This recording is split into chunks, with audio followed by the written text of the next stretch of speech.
අයිබෝන් චතුරංග ඉතින් කොහොමද? අයිබෝන් සචි මං හොඳින් ඉන්නවා ආට කොහොමද? හොඳයි හොඳින් ඉන්නවා. සෝෂල් මීඩියා වල මේ දවස්වල PTE නාටි වගේ එක්සෑම්ස් ගැන ටිකක් වැඩිපුර කතා වෙනවා. ඒවා හොට් ටොපික්ස් වෙලා තියෙනවා. මොනවද මේ දවස්වල ගැන විස්තර? ඔව් මේ දවස්වල ඔස්ට්‍රේලියන් ඉමිග්‍රේෂන් ලෝස් වල පොඩි චේන්ජස් වගේක් වුණා. ඒ වගේම අලුත් ෆයිනෑන්ෂල් ඉයර් එකත් පටන් ගන්න හින්දා ඒගොල්ලන්ගේ ඩිමාන්ඩ් ඔකියුපේෂන් ලිස්ට් ඒගොල්ලෝ චේන්ජ් කරලා තියෙනවා. ඉතින් ඒවත් දෙක ආයිත් PTE IELTS ඒ වගේම නාටි CCL ඔක්කොම එක්සෑම්ස් ආයිත් ඒවට ඩිමාන්ඩ් එක ආයිත් වැඩි වෙලා තියෙනවා. ඒක තමයි. එතකොට දැන් මේ PTE IELTS වගේ එක්සෑම්ස් වලින් තාමත් වැඩිපුර ලේසි IELTSද නැත්නම් PT වල තියෙන ඩිමාන්ඩ් එක කොහොමද මේ ගැන? ඔව් සචි තාමත් රයිටිං කොම්පෝනන්ට් එකේ IELTS වල ඒ ඩිමාන්ඩ් එක නැත්නම් ඉෂුව එක තාම තියෙනවා. ඒ කියන්නේ 6.5 වලට වඩා ස්කෝර් කරන්න ටිකක් අමාරුයි. ඇකඩමික් ජෙනරල් දෙකේම. නමුත් PT වල ඒක achievable still. ඉතින් ඒකින්ද තාමත් IELTS වලට වඩා PTE ඇත්තටම doable ඇත්තටම.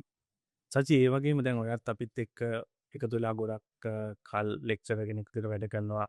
ඒ වගේම ඔයත් ලංකාවේ ස්ටේට් යුනිවර්සිටි එකක ලෙක්චරර් කෙනෙක් විදිහට ඉංග්‍රීසි කියන්නේ ඉතින් වාගේ ෆීල්ඩ් එක.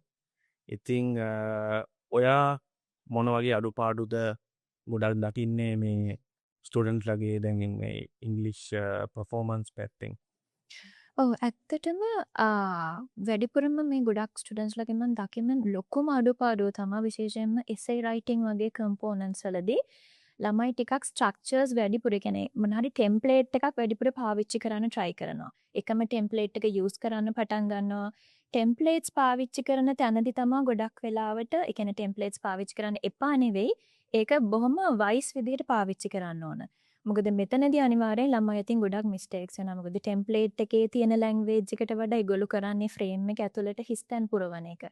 එතකොට ඒ තමා විසින් ඒ හිස්තැන් පුරවන්න ගියාම ටෙම්ප්ලේට් එකේ ලැන්ග්වේජ් එකයි ළමයා පාවිච්චි කරන ලැන්ග්වේජ් එකයි ස්ටුඩන්ට්ස්ලා අතින් අනිවාර්යෙන් ලොකු ગેප් එකක් තියෙන්න පුළුවන්.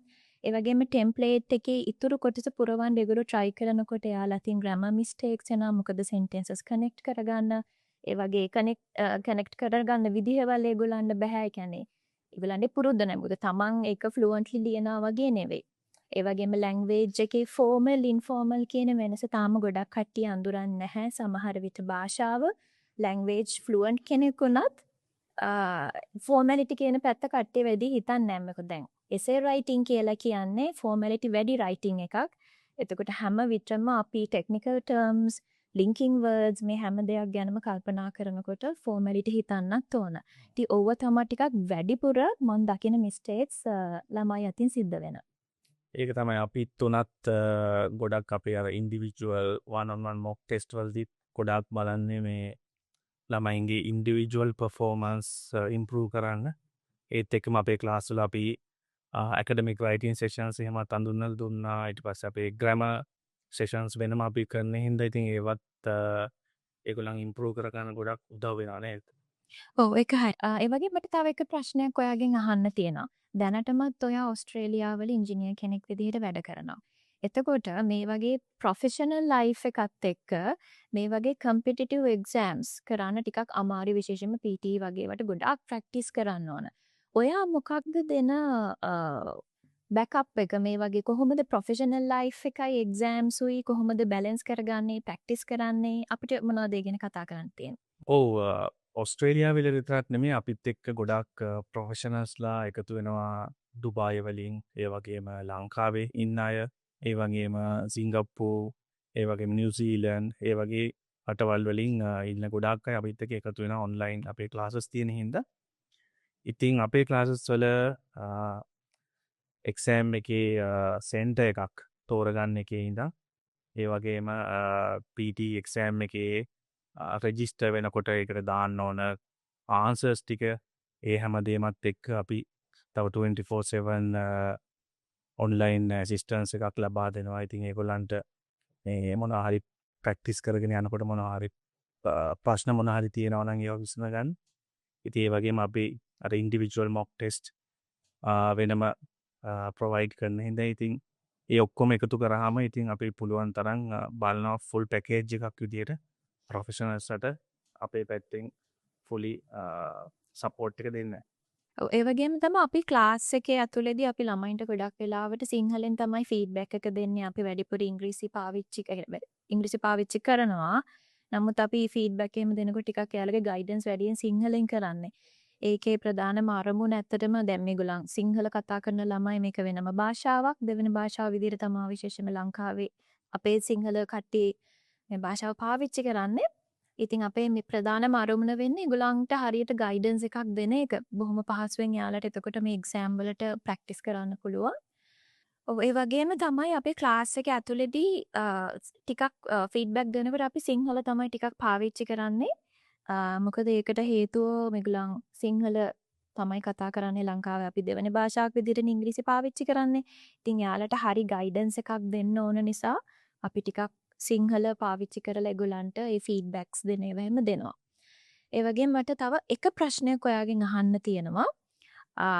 දැන් එක්සෑම් එකකදී මොක් ටෙස්ට් එකකදී වගේ ලකුණු අඩු වෙනකොට සමහර කම්පෝනන්ට්ස් වලට අපිට ඒකට හේතුව එහෙම හොයාගන්න පුළුවන්කමක් තියනවාද?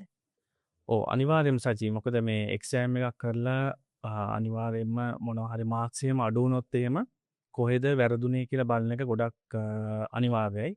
මොකද එහෙම නැතුව බ්ලයින්ඩ් අපි එක්සෑම් එකක් ආයෙ රීබුක් කරලා එහෙම කරා කියලා ඒකෙන් අපිට එක්සෑම් එක පාස් වෙනවා කියලා එහෙම ගැරන්ටි කරන්න බෑ.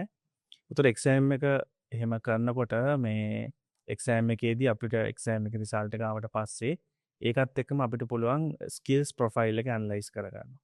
එතකොට ඔයා ගත්ත මාක්ස් වලට against ඒ ස්කිල් ප්‍රොෆයිල් එක හරියට ප්‍රොෆෙෂනලි ඇනලයිස් කරොත් ඔයාට පුළුවන් අනිවාර්යයෙන්ම මේ කොහෙද එක්සෑම් එකේ වැරදුනේ කියලා හොයාගන්න. එතකොට අපි කොහොමත් ඒ ප්‍රොෆෙෂනල් ගයිඩන්ස් එක අපි තියෙනවා. එතකොට ඊට පස්සේ කරන්න ඕනේ එතන වැරදිච්ච ඒ කොම්පෝනන්ට්ස් වලට වැඩිපුර ෆෝකස් කරලා ප්‍රැක්ටිස් කරලා ආයිත් කන්ස්ට්‍රක්ටිව් ෆීඩ්බැක් අරගෙන එක්සෑම් එක ආයෙ ගිහින් කරන එක. එතකොට ඒක ඇත්තටම එක්සෑම් එකකට වඩා ඉතින් ඇත්තටම PTE කියන්නේ ඇත්තටම ප්‍රොසෙස් එකක්. කන්ටිනියස්ලි ඒ ප්‍රොසෙස් එකේ ඔයාව ඉම්ප්‍රූව් කරගෙන එහෙම යන්න ඕන ගමනක් තමයි ඇත්තටම PTE කියන්නේ. ඔව් ඒ කියන්නේ අපි ලෝකේ හොඳයි කියලා හිතන රටවල් ඕස්ට්‍රේලියා, කැනඩා, නිව්සීලන්ඩ් මේ වගේ රටකට යන්න අනිවාර්යයෙන්ම පාස් වෙන්න ඕන කඩේමක් තමයි මේ language proficiency tests කියලා කියන්නේ විශේෂයෙන්ම PTE exam එක. ඉතින් මේ වගේ ටෙස්ට් එකක් හරිම ලේසියෙන් පාස් කරගන්න පුළුවන් හොඳම තැන තමයි PTE and Nati Express කියලා කියන්නේ. අනිවාර්යයෙන්ම සචි. ඒ වගේම ගොඩාක් කාලයක් තිස්සේ ස්ටුඩන්ට්ලා අපෙන් ආපු ප්‍රශ්න ගොඩාරියකට ඉතින් මේ පොඩි සෙෂන් එක ඇතුළේ අපිට උත්තර දෙන්න පුළුවන් වුණා. ඉතින් ඒක ගොඩක් මේක බලන ඒ වගේම ඉදිරියේදී අපිත් එක්ක ජොයින් වෙන්න හිතාගෙන ඉන්න ඒ ස්ටුඩන්ට්ලට ඒ වගේම ඉන්ෆෝමේෂන් හොයන හැමෝටම මේක වැදගත් වෙයි කියලා මම හිතනවා. ඉතින් බොහොම ස්තුතියි අපිත් එක්ක මේ වීඩියෝ එක බලන්න එකතු වුණාට. සචී ඔයාටත් බොහොම ස්තුතියි ඉන්වයිට් කරලා මේකට ජොයින් වුණාට. බොහොම ස්තුතියි.